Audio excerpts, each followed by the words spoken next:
সকলের প্রতি স্রষ্টার শান্তি এবং রহমত বর্ষিত হোক। আজ 11 নম্বর ভিডিও বাংলাদেশের জুলাই আন্দোলন, কোটা আন্দোলন বা বৈষম্য বিরোধী ছাত্র আন্দোলন বিষয়ক বিশেষ একটা প্রতিবেদন নিয়ে আমি জাকির হোসেন শেখ আমার নতুন ইউটিউব চ্যানেল এবং ফেসবুক পেজ জাকির হোসেন শেখ অফিসিয়ালে আপনাদের আমন্ত্রণ এবং স্বাগত জানাচ্ছি। আমাদের লক্ষ্য এবং উদ্দেশ্য হলো কারোর সঙ্গে শত্রুতা নয়, কিন্তু অন্যায়ের প্রতিবাদে পরিবার, নিকটাত্মীয় বা বন্ধুসহ জাতি, ধর্ম, দল, মত, বর্ণ নির্বিশেষে কারোর সঙ্গেই আপোষও নয়। এই লক্ষ্য উদ্দেশ্য নিয়েই আমাদের নতুন চ্যানেলের পথ চলা শুরু হয়েছে, যা আপনাদের সমর্থন, সহযোগিতা এবং ভালোবাসা ছাড়া কোনোভাবেই সম্ভব নয়। আবার বলছি, আজ আমাদের 11 নম্বর ভিডিও হচ্ছে বাংলাদেশের জুলাই আন্দোলন, কোটা আন্দোলন বা বৈষম্য বিরোধী ছাত্র আন্দোলন বিষয়ক বিশেষ একটা প্রতিবেদন। বাংলাদেশের উত্তাল পরিস্থিতি নিয়ে 2রা আগস্ট দৈনিক সংবাদ প্রতিদিন পত্রিকায় প্রকাশিত বাংলাদেশের প্রাবন্ধিক রাজু আলাউদ্দিনের লেখা অবলম্বনে আমাদের এই প্রতিবেদন, যার শিরোনাম হচ্ছে বাংলাদেশে জুলাইয়ের এই অভ্যুত্থান এত বড় হওয়ার কথা ছিল না। বলে রাখি যে প্রতিবেদনের মতামত লেখকের নিজস্ব মতামত। চলুন সংক্ষিপ্তভাবে জেনে নেওয়া যাক। সংবাদ প্রতিদিনে রাজু আলাউদ্দিন লিখেছেন, বাংলাদেশে জুলাইয়ের এই অভ্যুত্থান কোনোভাবেই এত বড় হওয়ার কথা ছিল না। আওয়ামী লীগের প্রতি রাজনৈতিক অনাস্থা এবং গণ হতাশার চূড়ান্ত প্রকাশ এই গণবিক্ষোভ। 18ই জুলাই ঢাকাসহ বাংলাদেশের অন্যান্য অঞ্চলে যা ঘটেছিল তা বর্বর হত্যাযজ্ঞ ছাড়া আর কিছুই নয়। এই বর্বরতার শুরু আবু সাঈদকে হত্যার মাধ্যমে। ছাত্র জনতার নিরস্ত্র শান্তিপূর্ণ সমাবেশের উপর পুলিশ, বিজিবি মানে বর্ডার গার্ড বাংলাদেশ, সামরিক বাহিনী এবং ছাত্রলীগের সম্মিলিত হিংস্র আক্রমণ দেশবাসীকে হতবাক করে দিয়েছিল। এই আক্রমণ ছিল একই সঙ্গে স্থলভাগ এবং আকাশ থেকে ছিল ট্রাক, সাঁজোয়া, জলন্দাজ এবং পেটোয়া বাহিনীর চতুরঙ্গ।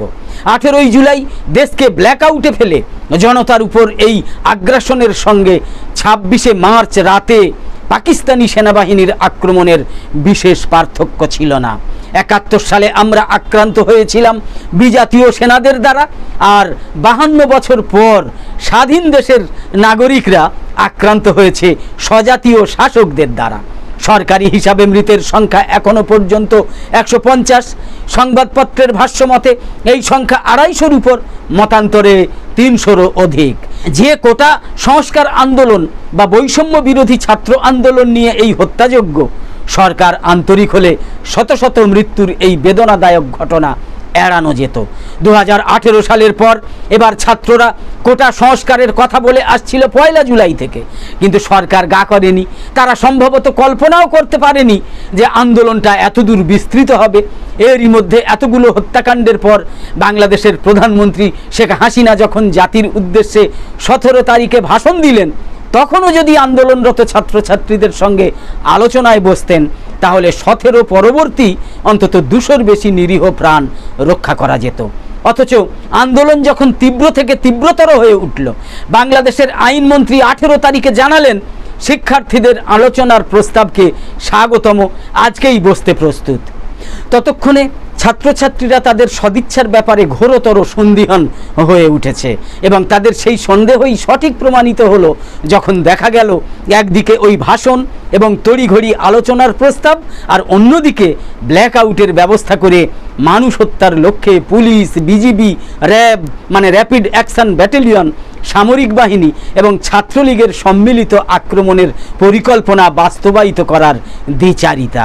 এ যেন তৎকালীন পূর্ব পাকিস্তানের প্রেসিডেন্ট জেনারেল ইয়াহিয়া খানের কোনো রকম ঘোষণা ছাড়াই গোপনে সন্ধ্যায় পাকিস্তানের উদ্দেশ্যে ঢাকা ত্যাগ, আর তার কয়েক ঘন্টা পর বাংলাদেশে শুরু হওয়া অপারেশন সার্চ লাইট। গত 18ই জুলাই ছিল বাঙালি কর্তৃক বাঙালি নিধনের দ্বিতীয় সার্চ লাইট। ইতিহাস পুনরাবৃত্ত হয়। এই আপ্তবাক্যটা যেন ছাত্র জনতার রক্তপান করে নতুনভাবে প্রাণ ফিরে পেল।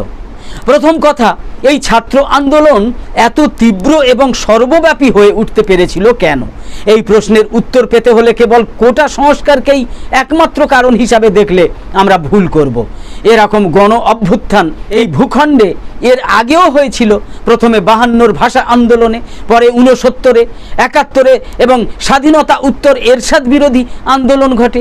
71 সাল বাদ দিলে এই আন্দোলনেই সর্বাধিক সংখ্যক ছাত্র জনতা নিহত হয়েছে। গত 15 বছরে এই সরকার শিক্ষা ব্যবস্থাকে যেভাবে ধ্বংস করেছে এবং বিভিন্ন মৌলবাদী ইসলামী দলের আবদারে পাঠ্যক্রমে পরিবর্তন এনেছে, তাতে পাঠ্যপুস্তক কার্যত ঠোঙায় পরিণত হয়েছে। যেসব ছাত্রছাত্রী দিনরাত পড়াশোনা করে বিসিএস পরীক্ষার প্রস্তুতি নিয়েছে, তারা যখন জানতে পারে ওই সব প্রশ্ন বিপুল অঙ্কের টাকার বিনিময়ে আবেদ আলীরা ফাঁস করে দিচ্ছে, তখন কতটা ক্ষোভ জন্মাতে পারে তা সহজেই অনুমেয়। বাংলাদেশ ব্যাংক থেকে কোটি কোটি ডলার বিদেশি হ্যাকাররা হাতিয়ে নিল, অথচ এখানে কারা জড়িত তা নির্ণয় করতে পারল না হাসিনা সরকার। বাংলাদেশ ব্যাংকে বিদেশি মুদ্রার রিজার্ভ আশঙ্কাজনকভাবে কমে যাওয়া, বিপুল পরিমাণ বিদেশি ঋণের বোঝা, ব্যাংক থেকে কোটি কোটি টাকা ভুয়া কাগজপত্র দেখিয়ে ঋণ নেওয়া এবং তা বিদেশে পাচার করার পরেও সরকার কাউকেই গ্রেপ্তার করতে পারে না। সরকারি বড় বড় প্রকল্পে বিপুল পরিমাণ ঘুষ বাণিজ্য চলছে। উন্নয়ন প্রকল্পে আমলাদের লুটপাট, 500 টাকার বালিশ 5000 টাকায় কেনা, সরকারি কর্মকর্তাদের পুকুর কাটার অছিলায় সরকারি টাকায় বিদেশ ভ্রমণের কথা আকছার শোনা যায়। নদী খালবিল যথেচ্ছভাবে দখল করা হচ্ছে। আর আছে সরকারের প্রতিটা প্রতিষ্ঠানে সর্বোচ্চ পদের ব্যক্তি থেকে শুরু করে একেবারে নিম্ন পদ পর্যন্ত ঘুষ এবং দুর্নীতির অবাধ অ্যাক্টিভিটি। অভিযোগ পুলিশের সাবেক ডিআইজি বেনজির আহমেদ, সাবেক মেজর জেনারেল আজিজ, আয়কর বিভাগের মতিউর রহমান কিংবা ড্রাইভার মাজেদ। অভিযোগ এরা রাষ্ট্রের সর্বব্যাপী ঘুষ এবং দুর্নীতির আইসবার্গীয় চূড়া মাত্র। সাধারণ মানুষের কাছে যা ক্রমশই অসহনীয় হয়ে উঠেছে তা হলো প্রতিটা পণ্যের দ্রুত গতিতে মূল্যবৃদ্ধি। এই গতি বুলেট ট্রেনের চেয়েও বেশি বেগবান। রাষ্ট্র এর আগে এতটা অবক্ষয়ের মুখোমুখি হয়তো হয়নি। অনস্বীকার্য অবকাঠামোগত বেশ কিছু উন্নয়ন অবশ্যই হয়েছে, কিন্তু সেই উন্নয়নে বিপুল পরিমাণ ঘুষ এবং দুর্নীতির দানবের কাছে লিলিপুটের মতো গৌণ হয়ে আছে উপভোক্তার অস্তিত্ব। মানুষকে ভীত সন্ত্রস্ত করে রেখেছে গুম আর খুন।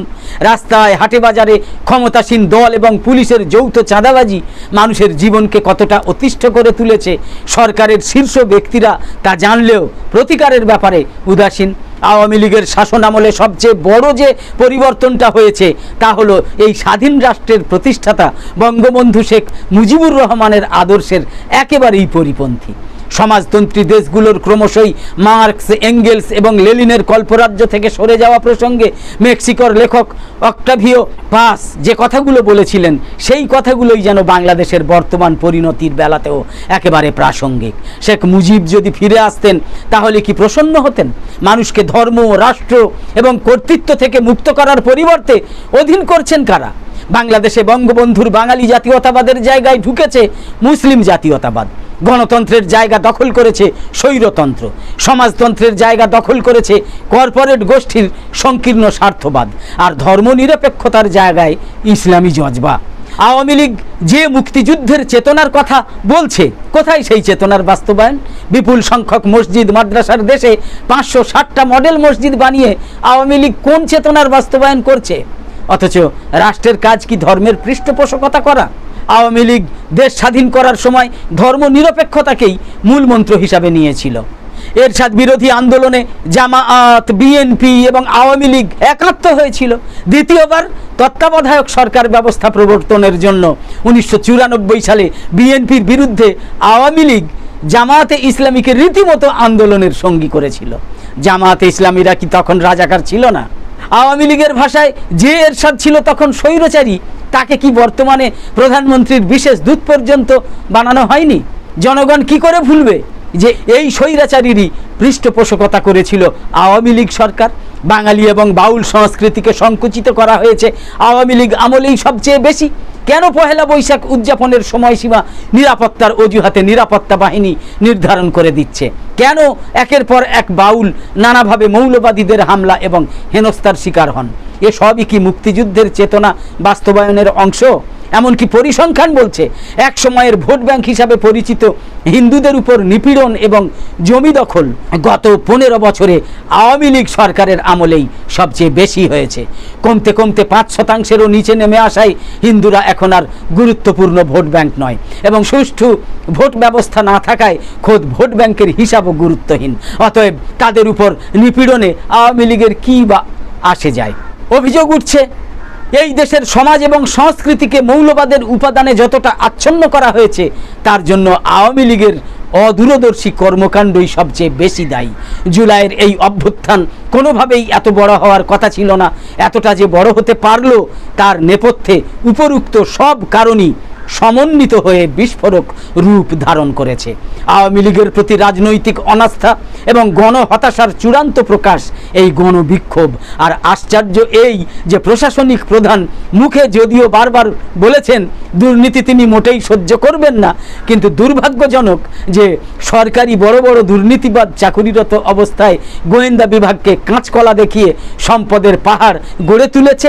আর তথ্য ফাঁস হওয়ার সঙ্গে সঙ্গে এমনকি তদন্ত চলার সময় দেশ ছেড়ে পালানোর সুযোগ পেয়েছে। এসবই এই সরকারের ভাবমূর্তিকে ভয়ানকভাবে ক্ষুণ্ণ করেছে আর মানুষকে করেছে ক্ষুব্ধ। গত 15 বছরে যে 3টে নির্বাচন হয়েছে তার নির্বাচনের নামে জনগণের সঙ্গে কেবল প্রতারণাই নয়, রীতিমতো জনগণকে অপমান করাও।